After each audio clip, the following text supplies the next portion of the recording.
ایک بھائی نے لکھا مفتی صاحب السلام علیکم، میرا سوال یہ ہے کہ انسان پر غسل کب واجب ہوتا ہے؟ یعنی وہ کون سی صورتیں ہیں جس کی وجہ سے انسان پر غسل واجب ہو جاتا ہے؟ برائے مہربانی وضاحت سے رہنمائی فرمائیں۔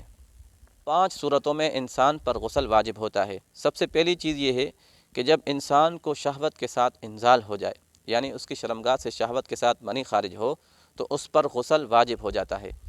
اب چاہے کسی بھی کنڈیشن میں اس کو انزال ہو، چاہے ہم بستری کی وجہ سے ہو، چاہے بدفعلی کی وجہ سے ہو، چاہے گندے خیالات کی وجہ سے ہو، چاہے بد نظری کی وجہ سے ہو، چاہے احتلام کی صورت میں ہو، کسی بھی کنڈیشن میں اگر انسان کو انزال ہو جائے، شہوت کے ساتھ اس کی شرمگاہ سے منی خارج ہو جائے تو اس پر غسل واجب ہو جاتا ہے۔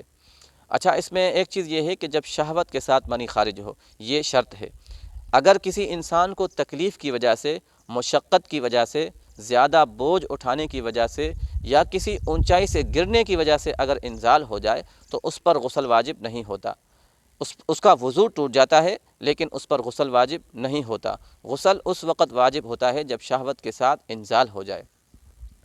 دوسری صورت یہ ہے کہ جب کوئی انسان کسی انسان کے ساتھ بدفعلی کرتا ہے یا کوئی شوہر اپنی بیوی کے ساتھ ہم بستری کرتا ہے تو جیسے ہی وہ بندہ اپنی شرمگاہ اس کی شرمگاہ میں داخل کرتا ہے تو دخول کے ساتھ ہی ان دونوں پر غسل واجب ہو جاتا ہے۔ اس میں انزال کا نکلنا شرط نہیں ہے، جیسے ہی ان کا آپس میں دخول ہوگا، دخول کے ساتھ ہی ان دونوں پر غسل واجب ہو جاتا ہے۔ تیسری صورت یہ ہے کہ جب بندہ سویا ہوا ہو اور خواب میں وہ کوئی ایسا معاملہ دیکھے، جب بیدار ہو تو اس کی شلوار گیلی ہو، اس کو احتلام کہتے ہیں۔ احتلام کی وجہ سے بھی انسان پر غسل واجب ہو جاتا ہے۔ یہ 3 صورتیں ہیں، باقی 2 صورتیں اور ہیں جو صرف عورت کے ساتھ خاص ہیں۔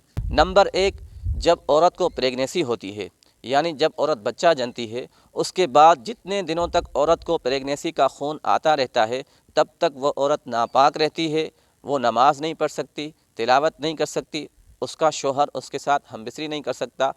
لیکن جیسے ہی پریگنیسی کا خون بند ہو جائے گا، اس کے فوراً بعد اس عورت پر غسل واجب ہو جاتا ہے۔ پھر اس کو چاہیے کہ وہ غسل کر کے پاک ہو جائے، نماز پڑھے، تلاوت کرے اور باقی معاملات بھی وہ کر سکتی ہے۔ اور 5ویں صورت یہ ہے کہ جب عورت کو حیض آ جائے، یعنی مینسز آنے لگ جائیں، تو جتنے دنوں تک عورت کو حیض کا خون آتا رہے گا، چلتا رہے گا، اتنے دنوں تک وہ عورت ناپاک رہے گی۔ اتنے ایام میں وہ عورت نماز نہیں پڑھ سکتی، تلاوت نہیں کر سکتی، اس کا شوہر اس کے ساتھ ہم بستری نہیں کر سکتا۔